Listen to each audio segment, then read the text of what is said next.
183 గజాల 3 BHK villa కేవలం 25 లక్షలు మాత్రమే. నమస్తే, వెల్కమ్ టు సుమన్ టీవీ. ఆంధ్రప్రదేశ్లో ఎన్నికల వేళ కొత్త పార్టీ ఆవిర్భవించింది. సిబిఐ మాజీ జేడీ లక్ష్మీనారాయణ జై భారత్ నేషనల్ పార్టీ అంటూ కొత్తగా తెర మీదకి వచ్చారు. అయితే లక్ష్మీనారాయణ గారికి రాజకీయాలు కొత్త కాదు. గతంలో జనసేన నుంచి కూడా వైజాగ్ నుంచి ఆయన పోటీ చేసి ఓడిపోయిన పరిస్థితి. గతంలో అట్లాగే ఈ మధ్య కాలంలో కూడా రాజకీయాలకు సంబంధించి అక్కడక్కడ చాలా సూటిగా స్పష్టంగా విమర్శలు చేస్తున్న పరిస్థితి. అయితే ఇప్పుడున్న పరిస్థితుల్లో జేడీ లక్ష్మీనారాయణ గారు పార్టీ పెట్టాల్సిన ఆవశ్యకత ఏంటి, అట్లాగే పార్టీ విధి విధానాలు ఏం ప్రకటించారు, నేషనల్ పార్టీ అంటూ ఆయన ప్రకటించాల్సిన అవసరం ఏమొచ్చింది, దీనిపై మాట్లాడదాం. ప్రస్తుతం మనతో పాటు ఉన్నారు Suman TV news chief editor Keshav గారు. సార్ నమస్తే. సార్ నమస్తే గౌతమ్. సార్, ఈ పార్టీ పెట్టిన పార్టీ కాదు, పుట్టిన పార్టీ అంటే చాలా క్లియర్గా చెప్పిన పరిస్థితి జేడీ లక్ష్మీనారాయణ గారు. అయితే ఇప్పుడు ఆంధ్రప్రదేశ్లో నెలకొన్న రాష్ట్ర రాజకీయాల నేపథ్యంలో కొత్త పార్టీ, అందులో జేడీ లక్ష్మీనారాయణ గారి పార్టీ అవసరం ఉందంటారా? వాస్తవానికి కొత్త రాజకీయ పార్టీ అవసరం లేదనే చెప్పాలి. జేడీ లక్ష్మీనారాయణ గారు తీసుకున్నటువంటి ఎజెండాని చూసిన తర్వాత దానిలో ఉన్నటువంటి అంటే ప్రజలకు సంబంధించినటువంటి ఒక లోతైన చర్చ జరగడానికి ఆస్కారం ఉన్నటువంటి పార్టీ అనిపించడానికి ఎక్కువ అవకాశాలు ఉన్నాయి. ఎందుకంటే ఆయన మొదటి లక్ష్యం ప్రత్యేక హోదా సాధన. ఆంధ్రప్రదేశ్ నిరుద్యోగంలో అన్ని రాష్ట్రాల కంటే ముందుంది. ఆ సమస్యను రూపుమాపాలన్నా అసలు ఆ సమస్య పుట్టడానికి కారణమే ప్రత్యేక హోదా రాకపోవడం అనేటువంటి మాట ఆయన చెప్తున్నారు. అది వాస్తవం కూడా. రాష్ట్ర విభజన సమయంలో రాజధాని లేకుండా, లోటు బడ్జెట్తో, సరైనటువంటి హామీలు లేకుండా ఏర్పడినటువంటి రాష్ట్రం ఆంధ్రప్రదేశ్. సరే, ఉన్న పార్టీలు సొంత రాజకీయాల కోసం ఒకరిపైన ఒకరు పైచేయి సాధించేటువంటి క్రమంలో రాష్ట్ర భవిష్యత్తును పణంగా పెట్టాయన్నమాట వాస్తవం. సాక్షాత్తు ప్రధానమంత్రి స్థాయిలో ఉన్నటువంటి వ్యక్తి ప్రధానమంత్రి అభ్యర్థిగా ఈ రాష్ట్రానికి వచ్చి ఏమి హామీ ఇచ్చారు, ప్రధానమంత్రి అయిన తర్వాత ఏం చేశారు, మట్టి నీళ్లు తప్ప అనేటువంటి చర్చ ఆంధ్రప్రదేశ్ ప్రజల్లో, యువతలో చాలా విస్తృతంగా జరుగుతున్నటువంటి చర్చ. ఈ రెండు అంశాలనే ప్రధాన ఎజెండాగా జేడీ లక్ష్మీనారాయణ గారు తీసుకున్నారు. అంటే లక్ష్మీనారాయణ గారు ఎన్నికలకు సంబంధించి మనం మాట్లాడితే 2019 ఎన్నికల్లోనే ఆయన రాజకీయ ప్రస్థానాన్ని ప్రారంభించారు. జనసేన పార్టీ తరఫున విశాఖ నుంచి పోటీ చేశారు. 2 లక్షల పైచులకు ఓట్లు సాధించారు. ప్రజల్లో ఆయనకు ఉండేటువంటి అట్రాక్షన్ అలానే ఉంది. ఆయన ఎక్కడికి వెళ్ళినా కానీ యువతని ఇగ్నైటింగ్ మైండ్స్ తరహాలో అబ్దుల్ కలాం గారు ఎట్లయితే వెళ్ళి స్పీచెస్ ఇచ్చేవాళ్ళు, అలానే ఆయన కూడా సామాజిక బాధ్యత, దేశభక్తి అనేటువంటి అంశాల మీద ఎక్కువ ప్రస్తావించిన పరిస్థితి ఉంది. దాని గురించి ఎక్కువ ఒక భుజాన వేసుకుని తిరిగినటువంటి పరిస్థితి ఉంది. ఇప్పుడు అదే ఎజెండాగా ఆయన ఒక పార్టీ పెట్టేటువంటి ప్రయత్నం చేశారు. పార్టీని లాస్ట్ ఇయర్ రిజిస్టర్ చేసేసారు అనేటువంటిది సమాచారం వస్తున్నటువంటి ఇది. పార్టీని జై భారత్ నేషనల్ పార్టీ అనేటువంటి జాతీయ స్థాయి జాతీయ వాదంతో పార్టీని అనౌన్స్ చేసినప్పటికీ కూడా ముందు ఆంధ్రప్రదేశ్ భవిష్యత్తు కోసం కావాల్సినటువంటి అంశాలపైన ఆయన ఒక ఎజెండాను ప్రకటించారు. కాబట్టి ప్రజల్లో ఒక అటెన్షన్ తీసుకురావడానికి అవకాశం ఉన్నటువంటి వ్యక్తి. అదే దృష్టిలో ఆయన పార్టీని కూడా నడిపించేటువంటి ప్రయత్నం చేస్తారు. దాదాపు అలాంటి ఆలోచన విధానం ఉన్నటువంటి వాళ్ళందరూ కూడా ఆయనతో కలిసి ముందడుగు వేయడానికి అయితే ఖచ్చితంగా ఆస్కారం ఉంటుంది. జేడీ గారి స్టామినా అందరికీ తెలుసు. ఎందుకంటే ఆయన ప్రసంగాలు చేసే సమయంలో కావచ్చు, లేకపోతే యువతని చైతన్యపరిచే ఎక్కువగా ఆయన ఆ కాన్సెప్ట్స్ మాట్లాడుతూ ఉంటారు. గతంలో కూడా 2 లక్షల ఓట్లు సాధించిన వ్యక్తి. అంటే ఆయన యొక్క స్టామినా అర్థమవుతుంది, ఆయన కెపాసిటీ అర్థమవుతుంది. సో ఈ నేపథ్యంలో ఈసారి ఆయన తీసుకున్న ప్రత్యేక హోదా కావచ్చు, బానిసత్వాన్ని రూపుమాపిస్తామని ఇటువంటివి జనాల్లోకి వెళ్ళే ఛాన్స్ ఉందంటారా? అంటే రాష్ట్రంలో నిజానికి ఆంధ్రప్రదేశ్లో ఇప్పుడు అది అత్యవసరమైనటువంటి అంశాలు. మామూలుగా మనం అవినీతి రహిత పాలన, రాజకీయ నాయకులు, మచ్చలేని రాజకీయ నాయకులను తీసుకురావాలి, మచ్చలేని వ్యక్తులు రాజకీయాల్లో ఉండాలి, విద్యావంతులు, మేధావులు, ఇలాంటి వాళ్ళందరూ రాజకీయాలు రావాలనే మాటల్ని దాదాపు 25 ఏళ్ల నుంచి మనం వింటూనే ఉన్నాం. చంద్రబాబు నాయుడు గారు గవర్నమెంట్ ఉన్న టైంలో జయప్రకాష్ నారాయణ గారు రాజీనామా చేసి బయటకు వచ్చి లోక్సత్తా పేరుతో తీసుకొచ్చినటువంటి ఉద్యమం అదే. ఎన్నికల సంస్కరణల పేరుతో ఆయన చేసినటువంటి ప్రయత్నం కూడా అదే. ఇప్పుడు కూడా అటువంటి వాతావరణంలో ఎటువంటి మార్పు లేదు. ఆ పరిస్థితులు ఎన్ని పోరాటాలు చేసినా, ఎన్ని సంస్కరణలు వచ్చినా కానీ పరిస్థితుల్లో మార్పు పెద్దగా లేదు. రెండోది ఏంటంటే ఆంధ్రప్రదేశ్ రాష్ట్రం విభజన తర్వాత జరిగినటువంటి ఘోరాలకి, నేరాలకి బాధ్యత ఎవరు వహించాలనేది ఇక్కడ చర్చ. వాళ్ళు అప్పులు తీసుకొచ్చారు, వీళ్ళు తప్పులు చేశారని ఒకరి మీద ఒకరు నెపం పెట్టుకొని మాకు ఇవ్వండి అవకాశం అంటారు. మేము అప్పు తీసుకోము, తప్పు చేయమనేటువంటి మాటనే ఆయన ఎష్యూరెన్స్ ఇస్తున్నారు. కాబట్టి రేపు మాట్లాడేటువంటి వాళ్ళు, అంటే ప్రజల్లోకి వెళ్ళి మాట్లాడేటువంటి వాళ్ళు, ఇలాంటి వాళ్ళు అడిగేటువంటి ప్రశ్నలకు సమాధానం చెప్పాల్సినటువంటి పరిస్థితి ఎదురవుతుంది. ఎన్నికలంటే కేవలం ఓటర్ మేనేజ్మెంట్ స్కీమ్ కింద వాళ్ళు అవసరమైనప్పుడు, అంటే అధికారంలోకి వచ్చిన వెంటనే లేదా ఎన్నికలు వచ్చేటువంటి తరుణంలోనో తాయిలాలు ఇచ్చి గెలుచుకునేటువంటి విధానాన్ని రూపుమాపాల్సినటువంటి అవసరం అయితే ఈ దేశంలో ఉంది.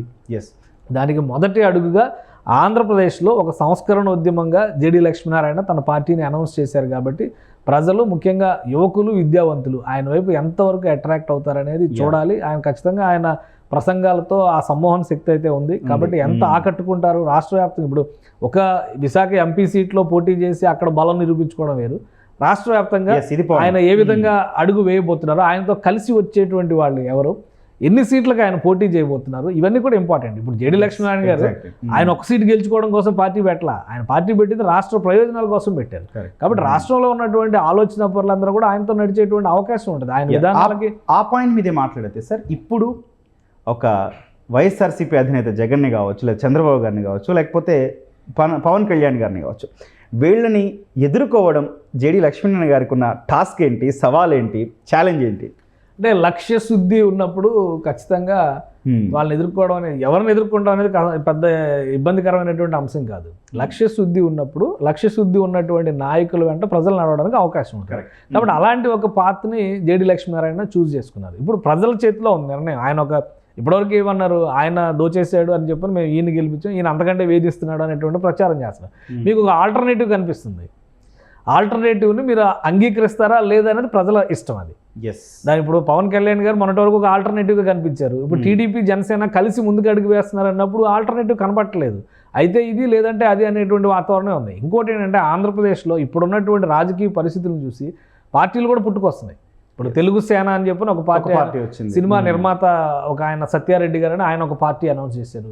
మన ప్రముఖ కవి జొన్నవిత్తుల రామలింగేశ్వరరావు గారు జై తెలుగు పార్టీ అనేటువంటిది ఒక పార్టీ అనౌన్స్ చేశారు. ఆయన ఒక జెండా అన్ని కూడా ఆల్మోస్ట్ ఒక 1.5 month బ్యాకే ఆయన అన్ని అనౌన్స్మెంట్లు చేశారు.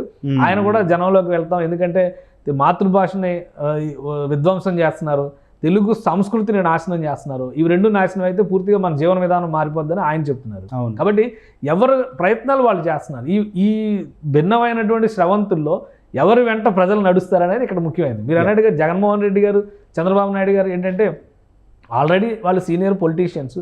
ఒకరేమో 10 ఏళ్ళ నుంచి ఒకరిని చూశారు, ఇంకొకరినేమో 20-30 ఏళ్ళ నుంచి ఆయన పరిపాలనా విధానాన్ని చూశారు, 40 ఏళ్ళ నుంచి ఆయన రాజకీయ చాతుర్యాన్ని చూశారు. కాబట్టి ప్రజలు ఎటు చాయిస్ తీసుకుంటారనేది ప్రజలకి మోర్ ఆప్షన్స్, మల్టిపుల్ చాయిస్ ప్రజలకు ఇస్తున్నారు. కాబట్టి ప్రజలు ఎటు అడుగు వేస్తారనేది ముఖ్యం. ప్రజలు ఆలోచించాలి ఫస్ట్, రాష్ట్ర సమస్యలకి కారకులు ఎవరు అనేటువంటిది. ఈయన కాకపోతే ఆయన, ఆయన కాకపోతే ఈయన, ఇది మాత్రమే పరిష్కారమా, ఇంకేమైనా ప్రత్యామ్నాయం ఉందా అనేటువంటి ప్రశ్నకి సమాధానంగా జేడీ లక్ష్మీనారాయణ నిలవాలనుకుంటున్నారు. ఆయన్ని ఏ విధంగా ఆయనతో వెళ్ళాలి, అలానే ఆయన తన పార్టీని ఇప్పుడు పార్టీ అనౌన్స్ చేయడం అంటే ఊరికే ఒక జూమ్ కాల్లో నిలబడి ప్రసంగం చేయడం ఇది కాదు కదా. మొదటిసారిగా ఇంకా చెప్పాలంటే, ఓపెన్గా చెప్పాలంటే జూమ్లో అనౌన్స్ చేసిన మొదటి పార్టీ. గతంలో మిగతా పార్టీలు చాలా వరకు ప్రెస్ మీట్లు పెట్టి లేదంటే సభలు నిర్వహించి చేసిన, ఈవెన్ లోక్సత్తా జయప్రకాష్ నారాయణ కూడా పార్టీగా మలిచేటువంటి క్రమంలో హైదరాబాద్లోనే ఒక భారీ సభ పెట్టి ఆయన సభ ద్వారా అనౌన్స్మెంట్ చేశారు. ఈ మధ్య జనసేన పార్టీ కూడా జనాన్ని పెట్టి, అంటే ఆయన ఆహ్వానితుల మధ్య అనౌన్స్ చేసినటువంటి పరిస్థితి ఆయనకుంది. కాబట్టి ఇప్పుడు డిఫరెంట్గా టెక్నాలజీని ఉపయోగించుకొని జేడీ లక్ష్మీనారాయణ ప్రతి ఇంటికి వెళ్ళాలంటే జూమ్ ద్వారా కనెక్ట్ అయ్యేటువంటి ప్రయత్నం చేస్తారు. ఇన్ని పార్టీలు, ఇన్ని నాయకుల్ని చూశారు, మీరు ఒక చీఫ్ ఎడిటర్ స్థాయిలో ఉన్నారు సార్. మీరు కరెక్ట్గా చెప్పండి ఒక మాట, ఇప్పుడు జేడీ లక్ష్మీనారాయణ గారి మనస్తత్వం కానీ, పార్టీ సిద్ధాంతాలు కానీ జనాల్లోకి వెళ్ళాలంటే ఎలాంటి నాయకుల్ని ఆయన చేర్చుకోవాల్సిన అవసరం ఉంది, ఎవరు ఆ పార్టీలో చేరాల్సిన అవసరం కనిపిస్తుంది? ఇక్కడ ప్రధానమైనటువంటి లోపం ఏంటంటే, జేడీ లక్ష్మీనారాయణ గారు పార్టీ అనౌన్స్ చేసేటువంటి రైట్ ఆయనకు ఉంది, మీకు ఉంది, నాకు ఉంది, అందరికీ ఉంది. అలాగే ఆయన కూడా అనౌన్స్ చేశారు. కానీ గత 5 ఏళ్లుగా ఎన్నికలు పూర్తయిన తర్వాత నుంచి కూడా ఆయన జనసేన పార్టీ నుంచి బయటకు వచ్చిన తర్వాత కూడా ప్రజల మధ్య ఉన్నాడు. ఆయన ప్రజల మధ్య కార్యాచరణ చేశారు. వివిధ సందర్భాల్లో అనేక అంశాలపైన యువతకు సంబంధించినటువంటి ప్రసంగాలు చేశారు, రాజకీయ అంశాలపైన రియాక్ట్ అయ్యారు. ఇవన్నీ చేస్తూ వచ్చేటువంటి క్రమంలో ఇంత సమయం వృధా చేయకుండా ఉంటే ఆయనకి మరింత ఎక్కువ అవకాశం ఉండేది. ఎందుకంటే ఇంకొక 1.5-2 నెలల్లో ఎన్నికలు వస్తున్నటువంటి తరుణంలో ఈరోజు ఆయన పార్టీ అనౌన్స్ చేసి సంస్థాగత నిర్మాణం, ఈరోజు జనసేన పార్టీని ప్రశ్నించేటువంటి ప్రయత్నం ఏం చేస్తున్నారు అందరూ కూడా. పార్టీ పెట్టి 12 ఏళ్ళు దాటుతున్నా కానీ మీరు అసలు పార్టీ సంస్థాగత నిర్మాణమే లేదు, నీకు ఈ నియోజకవర్గంలో ఏ నాయకుడు నా చెప్పు అంటే చెప్పే పరిస్థితి లేదు అనేటువంటి విమర్శ జనసేన ఇప్పటికీ ఎదుర్కొంటుంది. కానీ వాస్తవానికి జనసేనకు ప్రతి నియోజకవర్గంలో ఒక నాయకుడు ఉన్నారు. వాళ్ళని నాయకుడిగా పార్టీ ఇంకా అధికారికంగా అనౌన్స్ చేయకపోయి ఉండొచ్చు, కానీ జనసేన జెండా పట్టుకుని తిరిగేటువంటి నాయకులు అయితే చాలా క్లియర్గా ఉన్నారు. అది అధికారికంగా పార్టీ ఇంకా వాళ్ళకి ఒక ఎండార్స్మెంట్ అనేది చేసి ఉండకపోవచ్చు. కానీ జేడీ లక్ష్మీనారాయణ అడ్మినిస్ట్రేషన్లో ఉండి ఐపీఎస్ ఆఫీసర్గా అన్ని రకాల సర్వీసెస్ చేసినటువంటి వ్యక్తి, ఒక సంస్థాగత నిర్మాణం లేకుండా ప్రజల్లోకి వెళ్ళేటువంటి క్రమంలో మనం ఓటు ఎలా అడుగుతాము, ఆ ఓటు మనల్ని చూసి ఏ విధంగా మన వైపు మరలుతుంది అనేటువంటి దానిపైన ఒక సమగ్ర ప్రణాళికని ఆయన అనుసరించకపోవడం అనేది ఇబ్బందికరమైనటువంటి అంశంగా చూడాలి. అయితే ఇప్పుడు పార్టీని అనౌన్స్ చేశారు కాబట్టి మొదటగా ఆయన ఎక్కడి నుంచి పోటీ చేస్తారనే దాని మీద అయితే చాలాసార్లు క్లారిటీ ఇచ్చారు. నేను విశాఖ బరిలో దిగుతాను, పార్టీ ఏదైనా తర్వాత చెప్తాను అన్నారు. ఇప్పుడు బహుశా ఆయన పార్టీ ఆయన గుర్తు మీద ఆయన విశాఖ నుంచి బరిలో దిగుతారు. మిగతా నియోజకవర్గాల్లో నాయకుల పరిస్థితి ఏంటి? మిగతా నియోజకవర్గాల్లో జేడీ లక్ష్మీనారాయణ వెంట నడవాలనుకుంటున్నటువంటి వారికి ఆయన ఏ విధంగా పిలుపునివ్వబోతున్నారు, అక్కడ పార్టీ స్వరూపాన్ని ఏ విధంగా ప్రకటించబోతున్నారు, ఇవన్నీ కూడా చాలా ముఖ్యం. అవన్నీ చూసిన తర్వాత కానీ మనం ఆయన ప్రభావం ఎంత ఉంటుంది ఎన్నికల్లో అనేది మనం చెప్పగలుగుతాం. ఇప్పుడు ఉదాహరణకి కేఏ పాల్ గారు ఉన్నారు. ఆయన గెలిచినా గెలవపోయినా ప్రతిసారి మాదే ప్రభుత్వం అనేటువంటి ప్రకటన చేస్తారు, నేనే ముఖ్యమంత్రి అనేటువంటి ప్రకటన చేస్తూ ఉంటారు. ఆయన కూడా రియాక్ట్ అయ్యారు దీని మీద. జేడీ లక్ష్మీనారాయణ గారు వెనక ఆర్ఎస్ఎస్ ఉంది, ఇవన్నీ కూడా ఆయన 1000 కోట్లు ఇచ్చారు. ఆయనకి ఎక్కడి నుంచి వస్తే మరి ఇలాంటి ఇన్ఫర్మేషన్ లేదు. ఆయనే వాట్సాప్లో క్రియేట్ చేస్తారో తెలియదు, కానీ ముందు ఒక మెసేజ్ అయితే అందరికి ఇచ్చేస్తారు.